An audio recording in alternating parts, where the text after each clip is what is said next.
Part of the reason that Matt Rule has been a successful head coach pretty much wherever he's been in the college world is because he's always had a good quarterback. Whether it was PJ Walker or Charlie Brewer, Rule always got the most out of the quarterback position, so when he took over at Nebraska, many expected him to go out and grab a great quarterback from the transfer portal. Rule's first big target was Jeff Sims. He was a former Georgia Tech quarterback who had an extremely high ceiling, but struggled to really put it all together at Georgia Tech. Many thought with him transferring to Nebraska that Sims could unlock all that untapped potential, become one of the better quarterbacks in the Big Ten, and bring an element to Nebraska's quarterback position that they hadn't seen in years. Unfortunately, after 2 games, it looks like they completely missed. Jeff Sims has been a turnover machine, Nebraska is 0-2, and it looks like nothing has changed. Today's video, I want to talk about Jeff Sims though. We're going to go through his rise and fall, talk about how he got to this point, and what I expect from him in the future.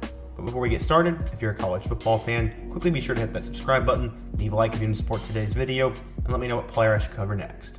Now let's get started and talk about what has gone wrong for Jeff Sims. So going back in time, Jeff grew up loving football, and it started as a 7-year-old. He played with the Apaches in his Arlington Football League, and his dad said, quote, "No matter what he was doing, I ain't going to say he had the proper technique, but you could tell he had a feel for it. He had a feel for anything he put in his hand that involved playing, especially as it involved physical play. It also helped that he had a connection to big-time football, as he is actually the nephew as former Jaguars receiver Mike Sims Walker. Not long after the family moved to Jacksonville, his dad started to play his son out to play football with the other kids in the neighborhood. His dad and all the other fathers would play quarterback, and the kids would play wide receiver or running back. His dad said, quote, "Jeff used to take advantage of those kids. He used to take advantage of them so much that you knew he was going to be good at this." He was raised in a super hard-working Christian family and had a rigorous upbringing and eventually got to play quarterback at the highest level of Florida high school football. He was always a work in progress. His coach said, quote, "He was a tall, skinny kid that was trying to play quarterback, and you said, man, if he ever fills out, he'll be pretty dang good." As a freshman, he'd end up playing JV and got hit around a lot. His coach said, quote, "He looked like a rail. He'd get hit in JV games as a freshman and come in screaming that he was dying. He said he couldn't breathe or that he broke his ribs or his collarbone, and he'd say, man, you just got tackled." Sims went to Sandalwood High School in Jacksonville and became a starter as a sophomore, I believe. Before his junior year, he was nicknamed Moonbeam.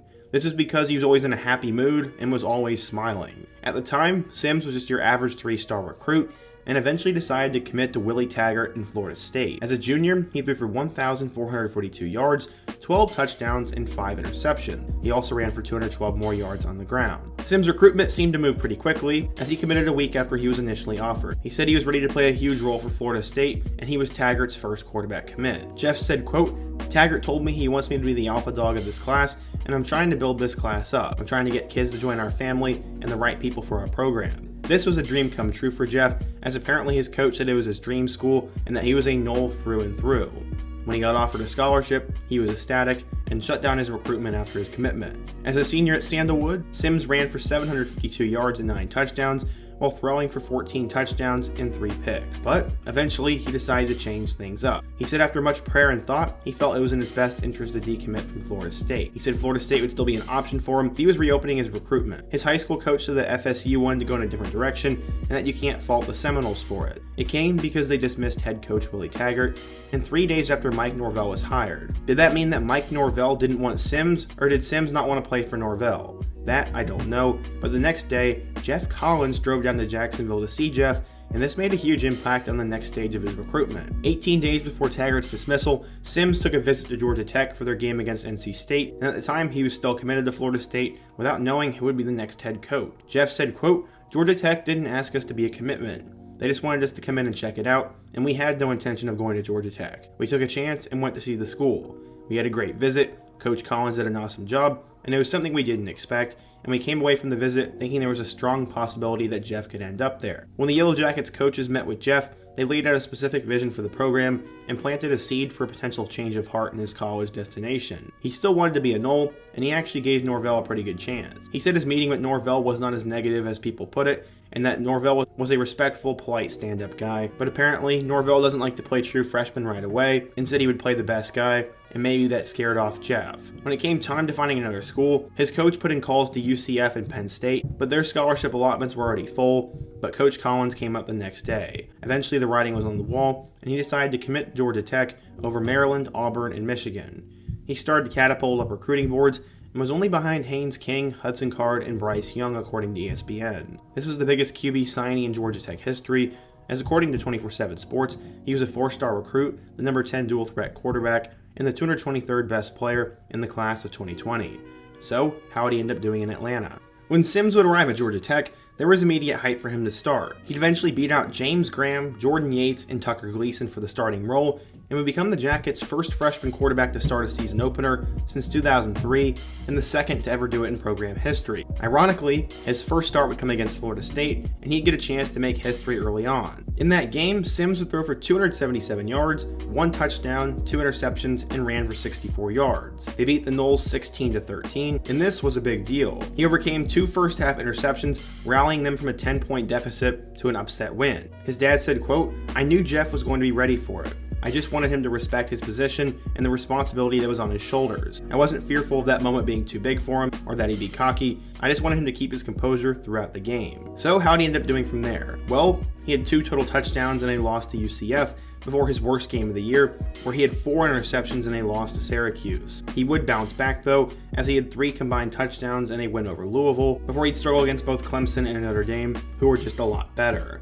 The only other win for the remainder of the season would come against Duke, as in that matchup, he'd run for over 100 yards and pass for 3 touchdowns. He was limited against NC State, and then finished the year with 3 touchdowns and 2 picks against Pitt. All in all, it was a decent season, as he passed for 1,881 yards, 13 touchdowns, and 13 interceptions, with nearly 500 yards on the ground and 6 scores. Obviously, turnovers were a big problem, but Georgia Tech was in a tough spot. Going into 2021, he was once again named the starting quarterback, but Georgia Tech needed to start figuring some things out. Luckily, he had Jahmyr Gibbs as his running back, and he ended up getting hurt against Northern Illinois, and the team would lose. He would return just a couple weeks later to play against number 21 UNC, and in that matchup, they'd win 45-22, and he had 4 total touchdowns, 3 of which came on the ground. That was Jeff Sims' most impressive game, but he continued to play better. He threw for 359 yards and 2 touchdowns against Pitt, 297 yards and 4 touchdowns against Duke, and then over 300 yards and 3 touchdowns against Virginia, and then closed the season off with 2 losses against Virginia Tech and Miami. Sims was hurt for part of the year, so he didn't get a full season under his belt, but he did pass for 1,468 yards, 12 touchdowns, and 7 picks. His touchdown to interception ratio got a little bit better, and going into 2022, he once again really needed to play better. They'd start out the season with number 4 Clemson, and in that game, he struggled. He only threw for 164 yards with 1 touchdown and a pick, and they lost 41-10. He didn't play well against Western Carolina, struggled against Ole Miss, and also struggled against UCF. They had lost 3 out of those 4 games, and Jeff Collins was eventually fired. He was limited against Pitt, before he'd have one final decent game for the rest of the year, which came against Duke. He threw for 227 yards and 2 touchdowns, and then played a little bit of garbage time against Virginia. Sims had a very disappointing year, as he only passed for 1,000 yards with 5 touchdowns and 3 picks. Sims had an up-and-down career at Georgia Tech. Rivals had a good way of putting it. They said, quote, "He undoubtedly flashed his insane potential the past 3 years, but he was not put in the best situation to succeed at times. This caused him to make some inexperienced mistakes that can be fixed and can be corrected." Eventually, Sims decided to enter the transfer portal, as Brent Key was likely going to go with his own guy. It seemed to have come down to Cincinnati and Nebraska for his talents, but Matt Rule and the Huskers won him over. Jeff said, quote, "It was the rich tradition of Nebraska. I took my visit out there and it surprised me. It was very nice. I liked the coaches, I liked the vibe of the program, and it was just a good feel. Just talking with Coach Rule, I feel like they have a good plan, and they're excited about the future, and their main goal is to develop players that will lead to winning." At first, it looked like there was going to be 6 quarterbacks on the roster that he battled it out with, but eventually Casey Thompson transferred, and Logan Smothers entered the portal as well. So yeah, Sims was named the starter, and how was he done? Well, he made his first career start in a Huskers uniform against Minnesota. This game was on the first Thursday night of college football, and it did not go according to plan. In an absolute slugfest, Jeff Sims had a couple of brilliant plays, but for the most part was not very good. Against the Golden Gophers, he ended up going 11 of 19 for 114 yards with a touchdown. The kicker was he had 3 interceptions. Obviously, 2 of those were bad, but one of them was catastrophic. After Minnesota scored on a crazy 4th and goal play, Sims had a chance to lead Nebraska down the field and steal a victory on the road. Unfortunately, Sims made a bad play and threw an interception, which led to Minnesota being practically in field goal range, and they lost. Obviously, this was not a great first start, but in week 2 against Colorado, Sims could redeem himself. How did he do in that game? Well, it was not good. Besides a rushing score, he went 9 of 15 for 106 yards and an interception. The box score makes it look a lot better though. By the end of the first half last Saturday, the consensus among Husker fans is that Sims needed to be done. He had fumbled 2 snaps, thrown an interception, and then also had a couple of catastrophic plays in the third quarter. This all came after he had those 3 turnovers against Minnesota, but Sims got even more unlucky as he suffered a high ankle sprain against the Buffs and was done for the game. This upcoming weekend, Sims will play against Northern Illinois, and right now, no one knows if he's going to play. It seems that the coaching staff does not have faith in the backup Henrik Harburg or Chuba Purdy, and there's a good chance that an unhealthy Sims could trot out. So far in 2 games, he has become a turnover machine, has barely had over 100 yards passing, and does not look like the quarterback that Matt Rule thought he was. I don't know if we can fully put all the blame on Sims, but so far he has been very disappointing, has been a complete bust for Nebraska, and it seems nothing has changed.